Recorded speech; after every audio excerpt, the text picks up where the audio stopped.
Well, hello everybody. It is Future Mark and Future Carol here. Hey, what's up? We're married now, and because of that, every once in a while, on my birthday and sometimes right around Christmas, we get intimate. Yeah, if you're lucky. And I think our times together are going to be so much more exciting and invigorating now because of Manscaped. Manscaped.com. It is kind of amazing how much better it smells. I mean, don't get me wrong. It was great before, but oh my gosh, she smells so good and everything's so smooth now. Yeah, so Manscaped, I'm telling you, I've never Manscaped before, but I use the Lawnmower 2.0. What? Is that what it's really That's called? what it's called. That's funny. So I got the perfect package 2.0. It comes with the Lawnmower 2.0. It comes with a very stylish antimicrobial underwear. It says Manscaped right on it. It's great. And it comes with the spritzer, just kind of freshen you up a little bit, and it comes with the ball deodorant, which, as Carol pointed out, is fantastic. I'll tell you what, I don't know if you've noticed this, Carol, because I usually try to do this in private time, but not in a sexy way, but in a just like kind of satisfying way. I'm touching myself a lot more down in that area because it's so smooth. It feels the skin, the lotion. I don't know if it's got some sort of rejuvenating properties or what either, but it feels so youthful. Even though I'm blossoming into my youth again now. Yeah, I really haven't noticed you touching yourself, but I don't blame you because it is smooth. Yeah, it's very nice and it really it's a perfect gift. So if you go to manscaped.com and use our promo code LATEFEE, that's all caps LATEFEE, you're gonna get a perfect package 2.0 like I got. You're gonna get 20% off. You're gonna just love going shaving your goods there, and your partner is going to thank you for it as well. And ladies, let me tell you, Christmas is coming, and this is a gift for both of you. Absolutely. So yeah, get this gift. If you're a lady out there listening, get this gift for your husband. Do And, yourself a favor. and guys, you can finally say this, and it doesn't sound like an insult. How would you like to suck my butt? That would still sound like an insult. No. It's Although I kind of do all the time. go to manscaped.com. Use our code LATEFEE. Get 20% off, and be the best ball licker she can be. Oh, God. Yeah. Now back to the past.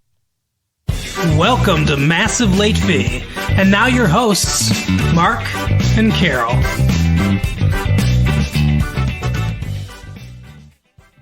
I think I need to re-record that opening. It sucks. The audio quality is not great, so I'm gonna have to do something about that. But anyway, welcome to Massive Late Fee. My name is Mark. With me, as always, is my girlfriend Carol. How you doing, Carol? Hey, what's up? It is November 25th, 1994. Thanksgiving's this week, guys. Right. It's turkey time. Gobble, gobble. What are you doing for Thanksgiving? What am I doing for Thanksgiving? Well, my family typically calls in my aunts and uncles to come to dinner. You're going to be joining us for dinner. Obs. And we're splitting Thanksgiving between our two households. Yeah, it's this going to year. be a busy day. Oh, yeah. So, mostly we're in the Detroit area. We now have listeners all over the world, inconceivably. Somehow these tapes have made it to Europe. I don't even think they have the same. Do they have the same system as we do? It's different electronics. I know that. Yeah, I'm not sure. But we're in the Detroit area, so we watched the Lions game. I think we're gonna do the way we have it planned. I believe we're gonna do Lions game and early dinner / lunch Because for whatever reason, on Thanksgiving, everyone decides, oh, dinner's at 2 p.m. I don't get that. But well, it's because they want to have leftovers later for the actual dinner. right, so we're gonna do that, and then we're gonna go over to your parents' house and have a second Thanksgiving. Yep. Yeah, I think dessert and leftovers at your parents' house. So it'd be like lunch. It'd be like a lunch dinner thing. Sandwiches. Yeah. Okay, so not much news this week, you say? Oh, did I say that? You did. I said that before we started recording. Yes. Yeah. So You did. You said that we to me. talk off the air, guys. Just so you know. No, we never speak unless we're being recorded. MTV's doing a retrospective of Nirvana Oh, on MTV News, a special that's coming out. I want to in- see that. That sounds cool. Yeah, well, it's coming out in I think a couple days. We'll have to watch it at your house, though, because my house is lame and we don't have cable, I know you guys haven't leapt into the '80s yet. apparently. So, I mean, that's something that we'll probably check out for sure. Other than that, I mean, there's really not a whole lot going on in the entertainment industry, which seems to start to grind to a halt as we get closer and closer to winter, Christmas, stuff like that.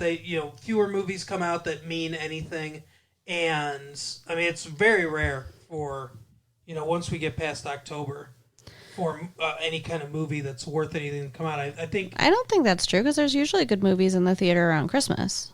not really. I mean, some people go to see movies in the theater around Christmas time, but not big blockbusters. Big blockbusters always come out in the summer, and I'm pretty sure that's the way it's always going to be. I can't imagine some big movie or big movie franchise coming out around Christmas time. It would be insane. It's just like a recipe for losing money. Yeah. Expecting people to go out during Christmas. I don't know. Me and Heather always go to the movies when we're done with our family stuff on Christmas. That's like our tradition. Yeah, well, but Schindler's List is an exception. Sometimes, and because that came out in December last year, sometimes, like, not necessarily art house, because Schindler's List obviously wasn't an art house movie, but more, like Oscar-y worthy kind of like dramas and stuff like that. Sometimes they'll come out around Christmas time, and anything that obviously is associated with Christmas, anything that has like a Christmas theme.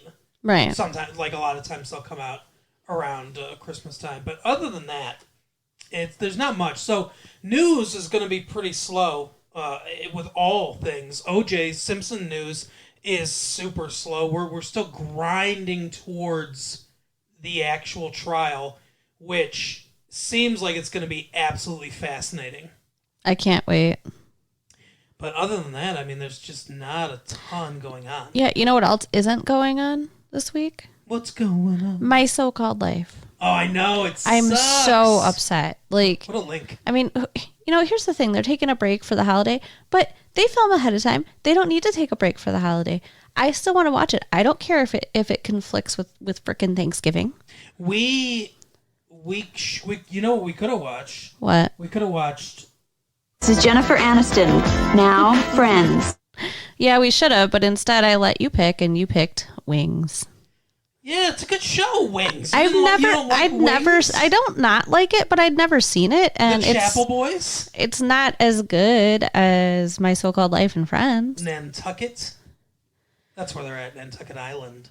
You familiar with it?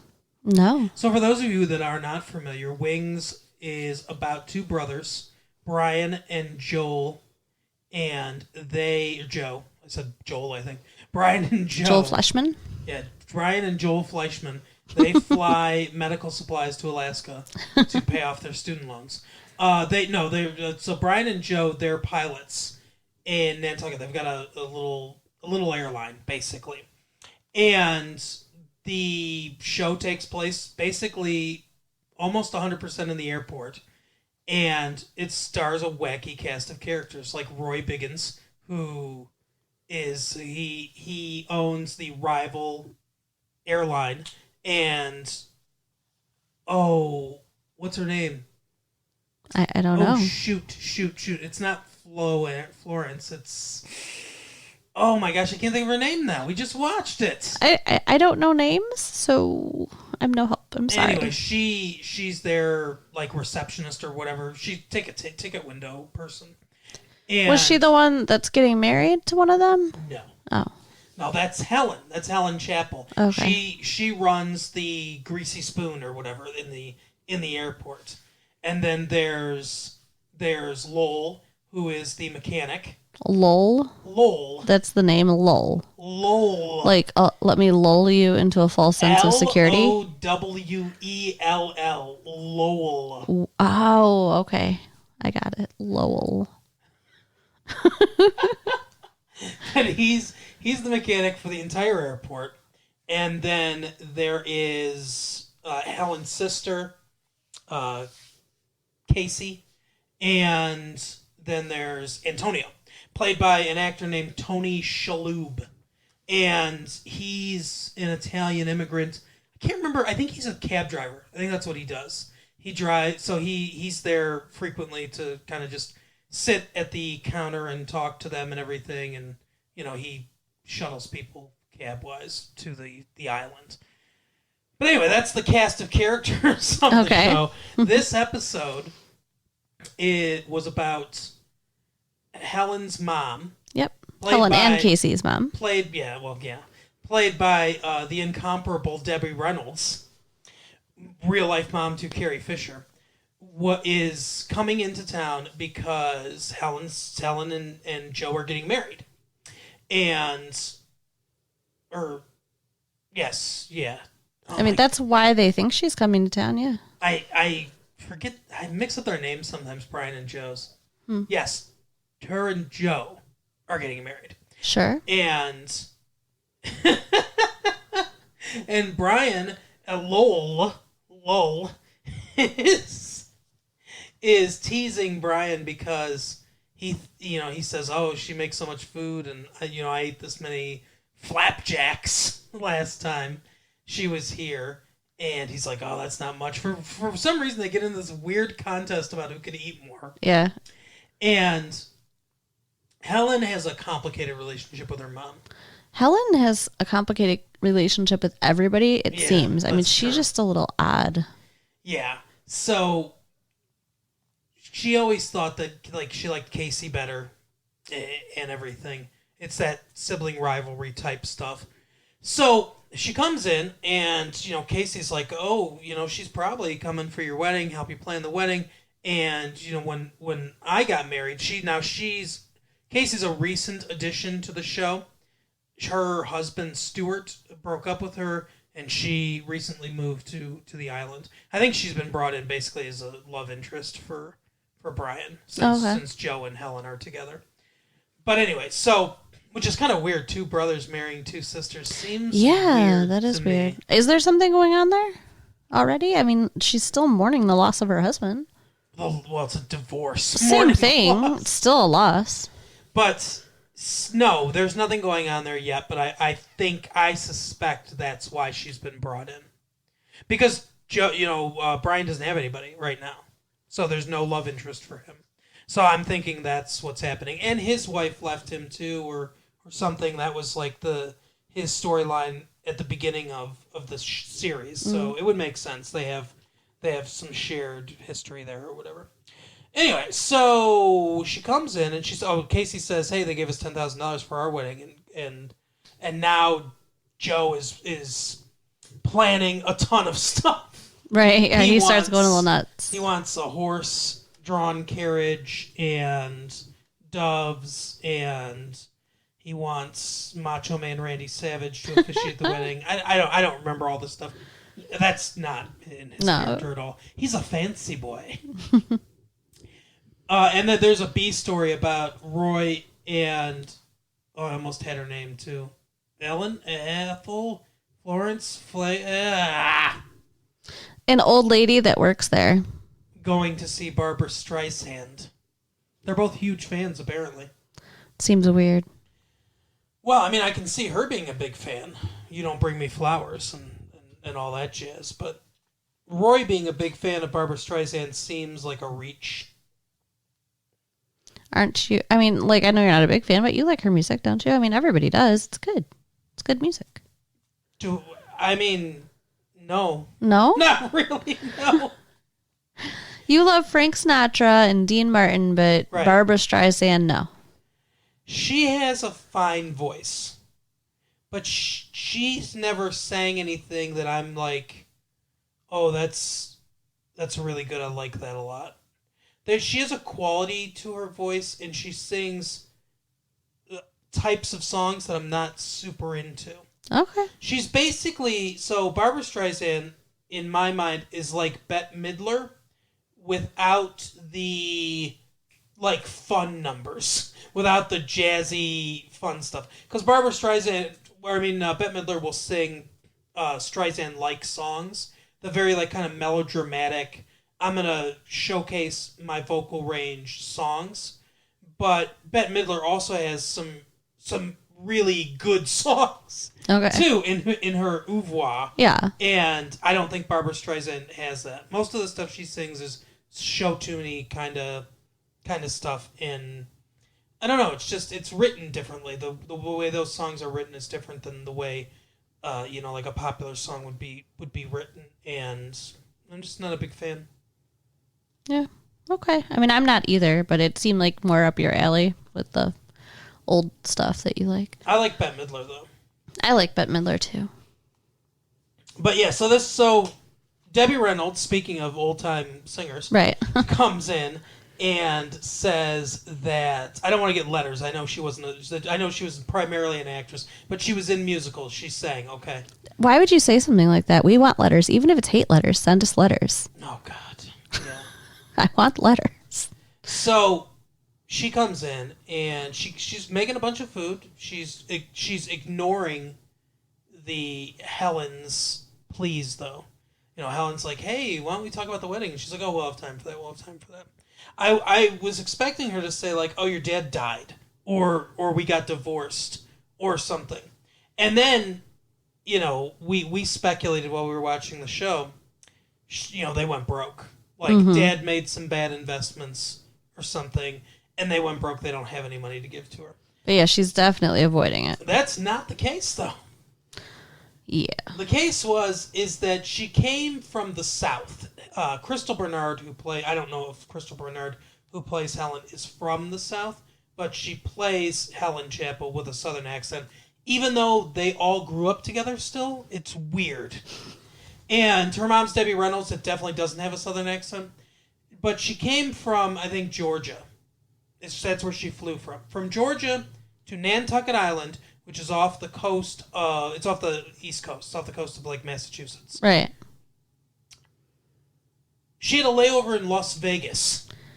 That is a really weird and out-of-the-way layover. Sense. Let's fly 1,500, 1,800 miles out of our way to the west, and then we'll fly across the rest of the country to Nantucket Island. It makes no sense. If they'd said Atlantic City, yeah, that would have made a lot more sense. Oh, they should have done that. Because Atlantic City, New Jersey is on the way. Mm-hmm. But this Las Vegas isn't. Makes me suspect that she just wanted to go to Vegas. Right. She took the $10,000 check that she had for them, and she gambled it in Las Vegas and lost it, and has $83 left to give her. That's so terrible. Like, I mean, like, my heart hurts for Helen. And Helen was like, you would never do this to Casey. You would never gamble Casey's money away. Why don't you care about me? Fuck you! I mean, that's basically what she says. She does not. Well, I mean, that's, She's upset with her mother, yes, but she was not disrespectful. No, but they didn't talk. No. And then Roy and Faye. That's her name, Faye. Oh, good job. much better. Roy and Faye were supposed to split the ticket to Barbra Streisand because Roy got the last one. Or actually, Faye... Oh, now that I think about it, Faye does have more of an argument. Faye got the line on the last ticket, but she didn't have the money, but Roy did. So he gave her the money, but said they had to split the ticket. Yeah, so he was going to go for the first half, she was going to go for the second half, and he never came out at intermission to let her be there for the second half.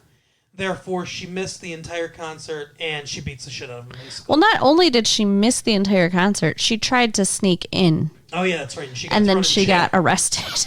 She got thrown in stadium jail. Right. So, yeah, pretty shitty. Right. So, Debbie Reynolds is leaving town. Mama Chapel. She says, I disappointed enough of you, I'm out. And Helen finally talks to her and says, I'm pissed off about what you did, Mom. And I'm upset. And why? Why did you do it? And why don't you love me? Why don't you love me as much as you love Carrie Fisher? And she says, because Carrie is my real-life daughter.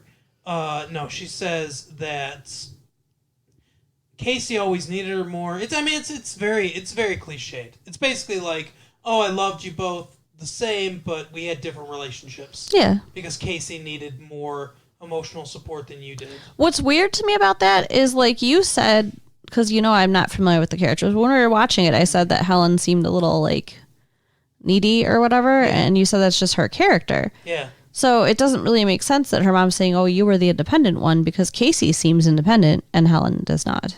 Well, I can see arguments both ways, because Helen has some independent qualities, like she started her own business and all that stuff, and she's always like, strong-headed and everything. But she does have a bunch of neediness too. And that's pretty. So yeah, it's a bit incongruous. I agree. Okay. But that's basically the episode. I don't know. As a first-time viewer of Wings, a show I can't mess up with weird pronunciation, what did you think of Wings? You had to do it. It was fine. I'm not in love with it. I think I would have to, give it a few episodes and really get to know the characters. But, it seems kind of soap opera-y more than sitcom-y. Really? To me. I think it's a pretty wacky show. Soap opera-y, I think, is maybe a bit much. This is maybe more soap opera-y than other episodes, but it's a pretty wacky show. Okay. Well, I'll give it a couple more episodes if you want me to keep watching it with you, but I don't love it. It's fine. Yeah. It's it's not Seinfeld. It's not what Cheers was. It's not Frasier. It's not even this new show Friends, which is pretty damn good. It's none of those. It's not even Mad About You. Or Grace Under Fire. Well. See, I think Grace Under Fire is just as good as any of the other shows you were just speaking of. No. Grace Under Fire is a very interesting show because there's a lot of, not messaging, but there's a lot of deeper issues at play in the veil of a sitcom. Almost like Roseanne. Mm-hmm. Those two shows, I think, are very similar. Roseanne, I would put on the same level as the other shows that I mentioned. I think Grace Under Fire is just a tad below because I don't think it quite reaches the level that Roseanne does. Agree to disagree. All right. Well, that's it. That's Wings. It was whatever. Whatever. It's easier, too, because it's only a half an hour show. Totally. But that's Wings for this week. We don't have any whatchamacallits. Lonely Hearts? Yeah, we don't have any Lonely Hearts this week because it's just, I didn't even get that far in the paper because nothing is going on. It's Thanksgiving week. It's not a week for romance. It's a week for family. Yeah, and a week for Christmas music. And a week for Junior. Yeah, we watched Junior. Really? What? Junior? Yeah. Okay. Junior. So, that's how it's spelled, Junior. It's spelled Junior, just the way Junior is spelled. Junior. Junior. No. Junior. That's how you say it. There's no Y in it. It's Junior. Okay, stop it. I'm done. At some point, you're not even going to know how things are pronounced anymore. That's the level I want to get you to. Where you're like, You wait are a second. such a freak. Wait a second. Is it Junior? Hey, what do you put your head on at night? A pillow. Okay. That is correct. It's a pillow. Some people say pillow. Ew. Yeah, agreed. I agree with that reaction. That's not a word. Appropriate reaction. Yeah, I know. I've heard people say it. Pillow. Give me that pillow. Ugh. Or have you heard this one? Bagel. I've heard it.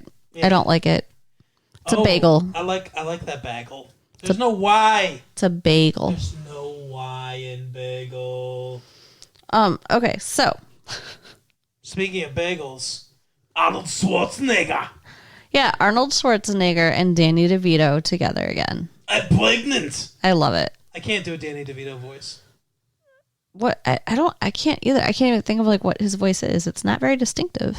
No, he's got that. He has like a slight New York accent. That's basically like I would say maybe Brooklyn or Yeah. in that not Queens, not Queens and not the Bronx, not the big like the Bronx would be like this, and then Queens. I can't do Queens either. But there's this comedian, real funny comedian. His name is Ray Romano, and he has a very stand-up comedian. He has a very Queens voice. But, like, I don't have time in the shower. But he's I also can't do very this. nasally. Yeah, he is. But then, that's Queens. But Danny DeVito, he's got just that slight Brooklyn accent. So in this movie, Arnold Schwarzenegger. Arnold Schwarzenegger's got an Austrian accent. Yes, he does. Arnold Schwarzenegger. I'm sorry. I This thought entire it was review- my turn Yeah, to talk, yeah, but it's your turn to talk. But this entire review is just going to be me doing an Arnold Schwarzenegger impersonation. sometimes I don't know why I try. I just want everyone to know that I'm going to talk about it like Arnold. Just so y'all know, I appreciate you and I value your time, even though he does not. So, this movie is about Arnold Schwarzenegger and Danny DeVito being scientists or They doctors. are being scientists. They're doctors. Doctors. Well, no, I wait. think Arnold Schwarzenegger's a research scientist. Right, but I mean, they're both doctors because, like, the one has a doctorate. Right. Yeah. Well, I think I'm pretty sure that Arnold has a medical degree as well. You think? Yeah, I think Okay. I think he has a doctorate in science and a medical degree. That's my guess. But he's basically a research scientist, and Danny DeVito is an obstetrician gynecologist. So they are trying to make a drug that prevents people from losing a baby. Yeah, and there's a personal connection here because Danny DeVito, they imply that he is infertile. Yeah. Whatever they call it with a guy. Sterile. Sterile. Yeah, they imply that he's sterile because his ex-wife and him were trying to have a baby for a long time and it was never happening. She ends up getting pregnant early in the movie. We find out she's pregnant. By one of Aerosmith. Yes. That's how it is. That's how it is put. Although it becomes clear later that he's like a photographer that travels with Aerosmith or Yeah, something like that. He's not actually a member of the band. But she did not clarify when she told him it was Aerosmith. Yeah, she said he was on tour, and he was like, "What are you talking about?" He's like, "He's on tour with Aerosmith," and so he thought it was one of the. He thought it was Steven Aerosmith knocked you up. He didn't think it was Steven Tyler necessarily. He just wanted to know which one. He didn't Tyler. know I which one. But I mean that was the implication. I think. But anyways, Who gives a shit if you were impregnated by the bass player from Aerosmith? anyways, they're working on this drug. Anyways, It's called Expectane, and they've been using I need it. more Expectane. I'm just gonna sit quietly. You can You know what go I- you know ahead what's- and do the show without me. It's funny because I would assume that he would have been able to work in It's Not a Tumor. kind of, yeah, he totally could have. But they didn't. Oh, they should have. You've got a tumor in your stomach, sir. It's not Zuma. It's my baby. Okay, so they're trying to, they're successful in having a monkey have a baby that, normally was losing babies. She was losing a bunch of pregnancies because she kept beating her stomach against the bars. No, whatever. Some people, they have, I guess this happens in monkeys too. You never think about that because obviously there are women who have trouble, either getting pregnant or sustaining a pregnancy. Right. It's unfortunate. It happens. Sometimes it's the result of diseases. Sometimes it's just, genetic physiology. But there are women that have a hard time with that, obviously. And someone researching a drug like this, I mean, it's, it's a very noble cause. Yeah. But you don't think about it with monkeys, but I guess it does happen. It must, because that's what they were doing. And they are trying to get FDA approval to try it on people. Correct. And they get the big thumbs down. Yeah, FDA's like, listen, we can't do this. We'll approve drugs that cause horrible anal leakage, but we are not approving drugs that could help women. So they need to be able to prove that the drug can be used on humans in order to get something. What is it they're trying to get? Like some kind of Nobel Prize. No, it wasn't a Nobel Prize. They're trying to get a hand job from grateful pregnant women. They're trying to get. It's like some company in Canada. Yeah. There you go. You got there. There's some, and you were very helpful in my getting there. There's some big with the company, hand job. There's some. Well, that helps me get there. What are you talking about? There is some big company in Canada, and I guess because it's in Canada, it doesn't. The FDA doesn't matter. But there's some big company in Canada, and if they can prove to this company that it's a viable drug, then they will invest a bunch of money into it and put their backing behind it. Basically, it's like they're making a deal where this company gets like 50% of the profits or whatever, right? And they have people they can grease the wheels with the FDA. It's all about bribery or whatever, Right. So, whose idea? I think it was Danny DeVito's idea. Oh, of course, yeah. To get Arnold Schwarzenegger pregnant. Yeah. He says, "Hey, I can't do it." I was attempting a Brooklyn accent. No, I was attempting a Danny DeVito impression. It was like because I remember him from Taxi. He'd be like, "Hey, Judge, get your." I can't do it. Anyway, so yeah, he says, what's his name, Menelaus or somebody? He experimented on himself. You should too. Polio vaccine. Pauling. Yeah. No. What? Somebody. Anyways. Smallpox. That's what it was. Smallpox. Smallpox. Okay. Yes. What, he gave himself smallpox, didn't he? Yes, he did. To make sure the vaccine worked. So obviously, I think it's even more speaking to the drug's ability to sustain a pregnancy in a man. Yeah, in a body that's not designed at all to hold a child. So, we're not seahorses, everybody. So Danny DeVito's character says that he had an egg that was from an anonymous donor. Yeah, anonymous. And they used Arnold Schwarzenegger's sperm to fertilize the egg. And then they implant it into... It's so creepy. I know that's the way it's done, the other way around.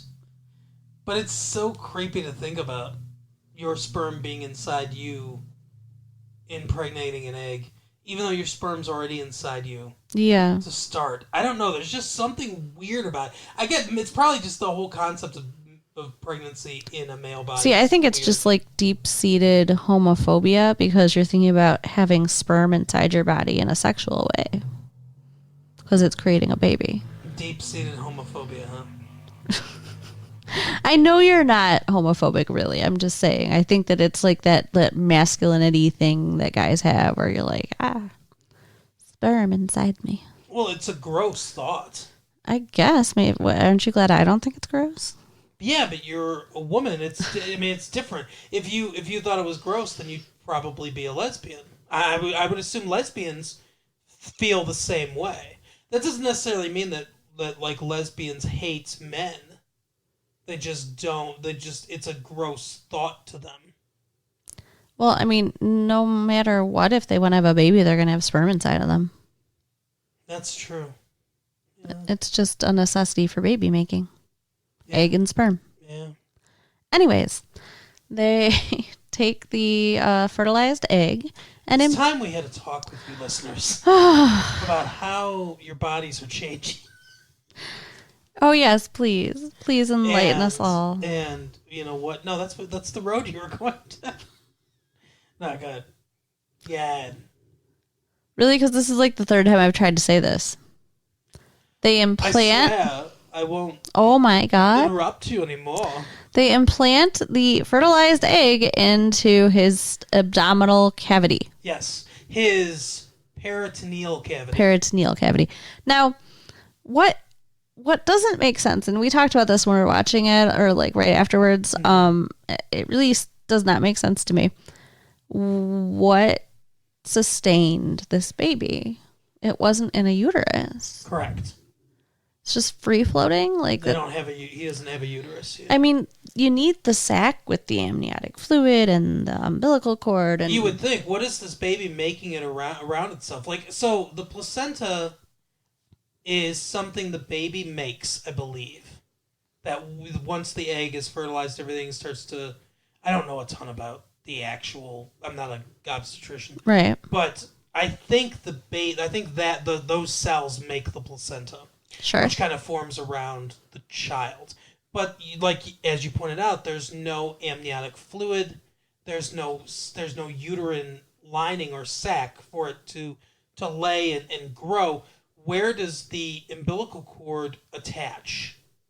Like is it attaching to the bloodstream? You know, like so there are things called ectopic pregnancies, where the fallopian tube will travel outside the uterus, and sometimes it'll lodge in the peritoneal cavity. You mean with the egg? The egg, yeah.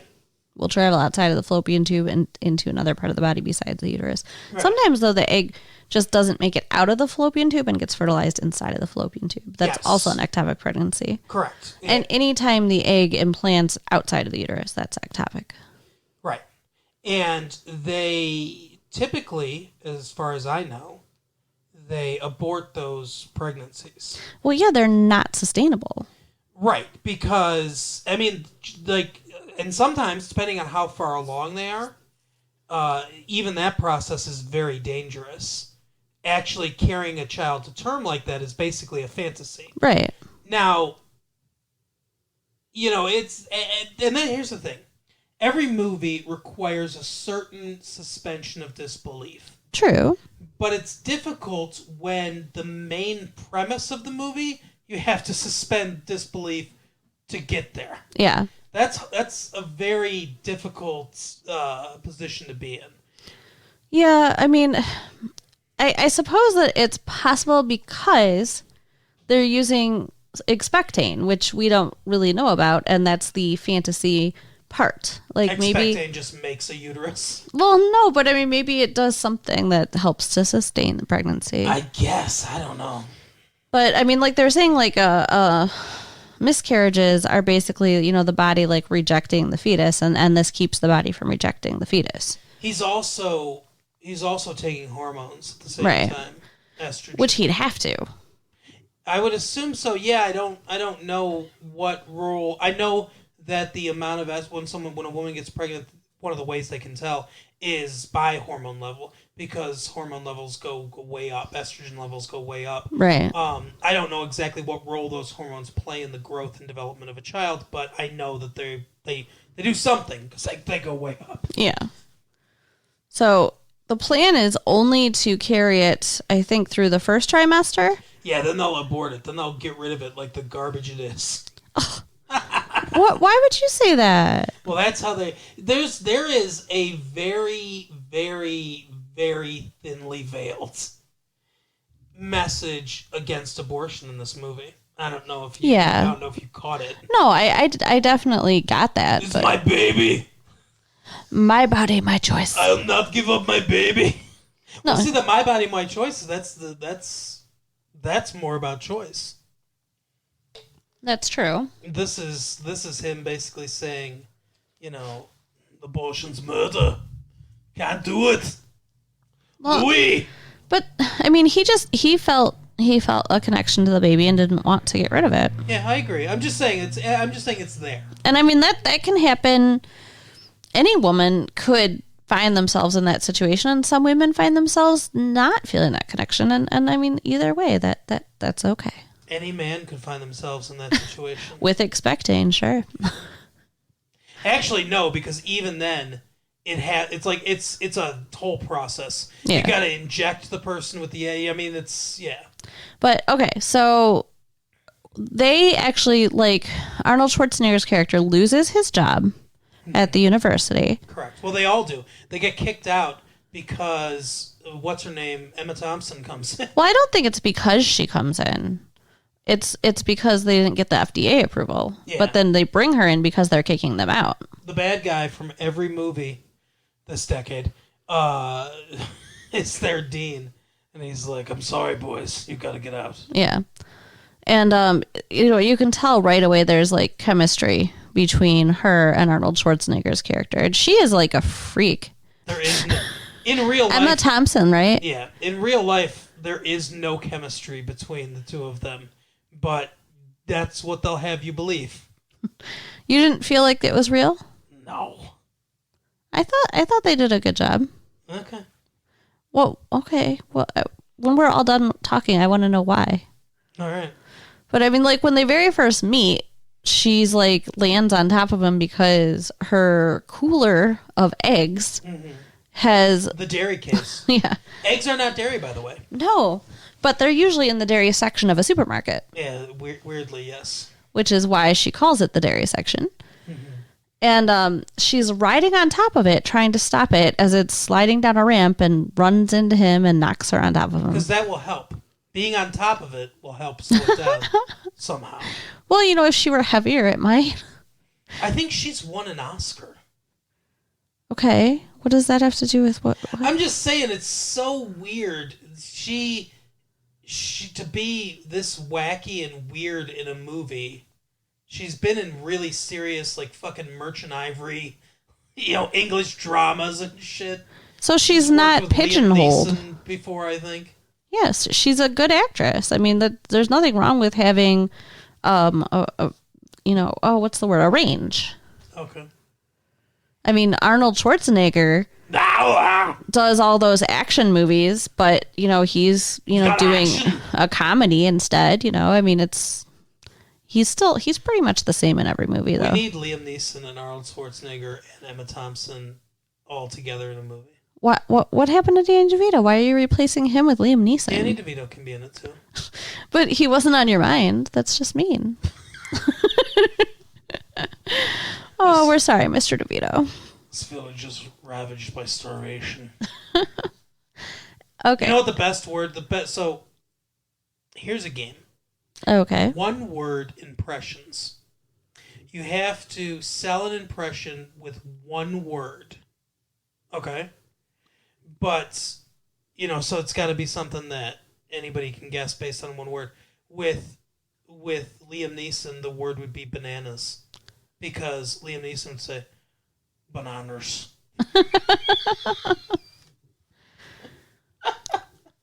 Wow, Yeah. that's weird. Arnold Schwarzenegger's would be like, California. Really, I think it would be Duma. Duma. Duma. I'm trying to think of a good one that I could do. Get you to try to guess it.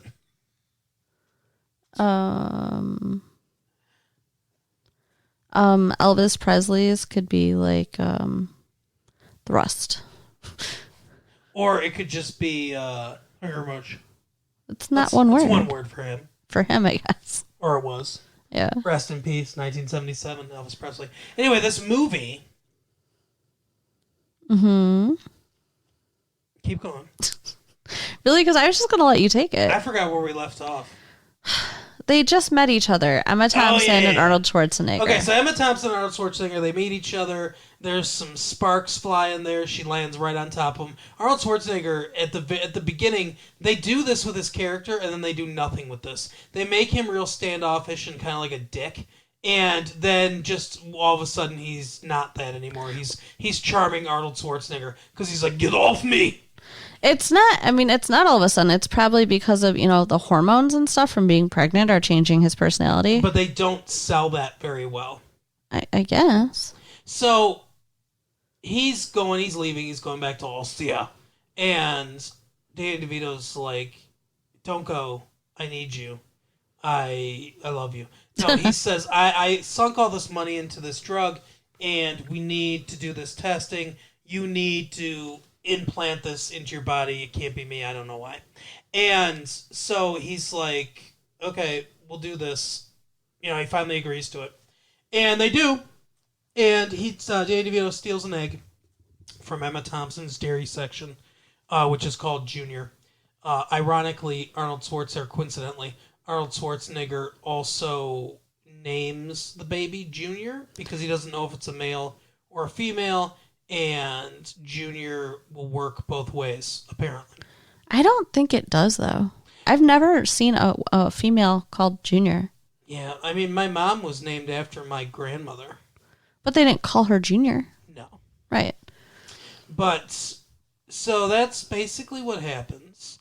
And he moves in with Danny DeVito. Right, yeah. Because, he wants to, keep him close so he can make sure he's okay and, monitor him and make sure he's taking his medicine and all that stuff. The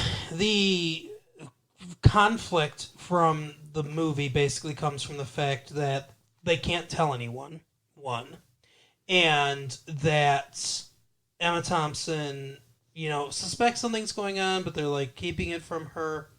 And, what's going to happen with the baby. As we mentioned, after the 3 months when he's supposed to get rid of it, he decides not to and continues to take it. And that dude from earlier, I can't think of the actor's name. He's a character actor, but he was the bad guy in that one movie.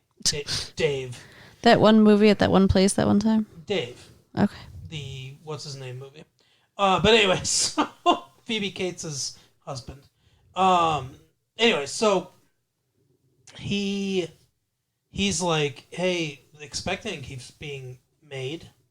I wonder why. Yeah, because they pulled the plug on that. He goes to investigate, and he finds some expecting and everything in their house.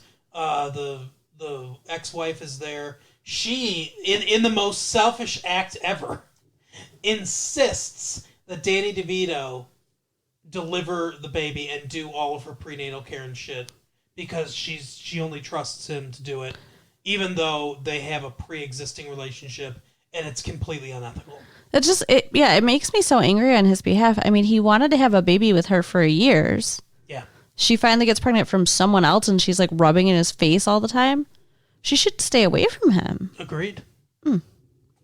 But so I mean that's the basic bones of the movie, and then we go along.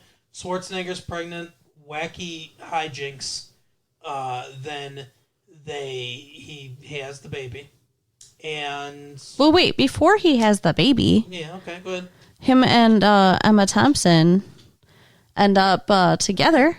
Well, they have a dance. Oh, they do sleep together at one point too. Yeah, because he ends up eventually telling her that he's not only that he's pregnant, but he's figured out. Yeah, because he didn't know. He didn't know that Danny DeVito stole one of her eggs. He just knew that, he got the egg from somebody, but he finds out that it was from the dairy section called Junior. And she tells him when they're on a date. And they're on a date, so it's not just a dance. Yeah, they go on a date after the dance. Yeah, she tells him about how she froze one of her embryos and called it Junior. For the exact same reason. So they're both weird morons.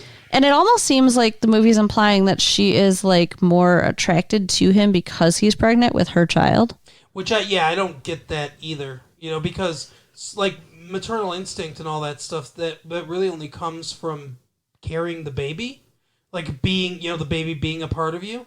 It's not like it's not like an extra sense, like a sense of smell or something. Right. It's like she's sniffing around Arnold Schwarzenegger, like, I smell my ovum. But yeah, so she gets really mad at him at first, but then when she decides to forgive him, he has been taken to be hidden from the university people Right. by Danny DeVito at some place. I mean, this is a weird place for like rich ladies whose husbands work a lot, I guess. I mean, I really don't get it. So. I think it's something like that, yeah. But it's like a retreat for pregnant ladies. Yes. So he is there pretending to be a woman, which is kind of hilarious. With a wig. He does not look like a woman. They at least hand wave it sufficiently. Yeah. Where he says that he was a gymnast on the Russian team and they were injecting them with anabolic steroids and it basically transformed her from a woman into a man, kind of. Yeah. So Emma Stone's character, right? I don't know who that is. Emma Thompson's character. Yeah. Comes to see him and says, I'm not having cool a name, baby. It is. Says, I'm not having a baby with someone I've never slept with. So they have sex, which seems like it would be really hard. Call me old-fashioned. Yeah. Really? You think he seems like he's really hard? No, I'm saying. Oh, yeah, because he's got a huge belly. Yeah, like he's about ready to pop. And, I mean, it just seems like that would be awkward. Yeah, I don't know. Reverse cowgirl, maybe? I'm sure that's what they would have had to do, yeah.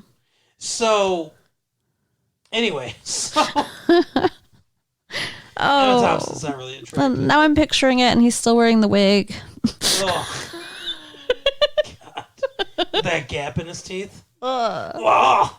What noises would he make during sex? No. Oh, come on now. Get to the chopper. Wow. Ew. Anyway, so they go to the university. First of all, the university's like, hey, read your contract. You use university funds to do this, then we own it. Yeah, they're trying to say they own the baby. Yeah, now here's the thing. Obviously, they wouldn't own a child. You can't own a human being. Right. Not anymore, anyway. Not since the 13th Amendment to the Constitution. But they would totally have a claim over any money made from this research. Right. I don't know how they get around that. Because, I mean, they basically do just fuck the university over in that case. Yeah, because they do end up selling the drug to Canada or whatever. Well, I guess because that guy gets fired. So, he brings the university president there. He's like, hey, this is the first time ever. Man is pregnant. Man's going to have a baby. It's a giant breakthrough. And he tells the press. He brings the press there. He tells them. And he's like, it's going to happen. Just you wait and see. And so they come, Danny DeVito comes there. And he's got his ex-wife. And he's like, oh, yeah, she's having a baby. Like, Now, let's just explain there being his office. Yeah. Because all of a sudden Arnold Schwarzenegger's acting like he's in labor. Yeah. Which is ridiculous. Impossible because he doesn't have a uterus. Or a vagina. So, there are no contractions. No. He can't be having contractions because contractions are the uterus contracting. Right. Which he does not possess. But everybody thinks he's in labor, and Danny DeVito says he thinks the baby's tangled in the intestines. Which is awful. Ugh. And that would not cause labor pain or contraction or anything. That would cause just horrendous pain. Right. So they sneak him in through the back because there is this ton of reporters and stuff out front. Right. So, yeah, they sneak him in the back door. And they bring him up there and they perform a cesarean section, essentially. And the baby is giant. Well, it would be. And, there you go. So the baby's born. And him and Emma Thompson get together and they raise their baby.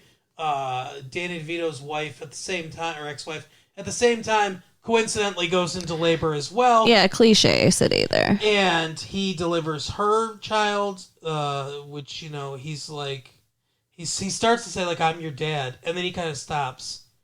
And he's Yeah, that like- was so sad. And then he's like, "Hey, let's try again or whatever." The emotional level that you're at when you're having a baby. That's the best time to make important life decisions. So they do get back together, and he's like, "Oh, I'm your dad," even though I'm not biologically your dad, but whatever. So that's kind of how the movie ends. They want to have another baby, and they imply that they're going to impregnate Danny DeVito. I don't know if they're going for a sequel here or not. There's not going to be a sequel to this movie. What did you think overall of Junior? I thought it was kind of cute. I thought it was entertaining. What did you think? It's not. Here's the thing. Twins is a hilarious movie. I love Twins. This is no Twins. No, it's definitely not as good. I'll give you that. And it's not that funny. It's a good premise. Here's the thing. This premise is so good. I think the writers, like, I can just see, like, someone came up with this idea, hey, Arnold Schwarzenegger gets pregnant. Then they all high-five each other, slap each other on the back, and then the rest of the time the script's supposed to be written, they're just sitting there with satisfied smiles on their faces. Like, oh, we came up with this genius premise. Because it's a good premise, but they didn't write any jokes. Right.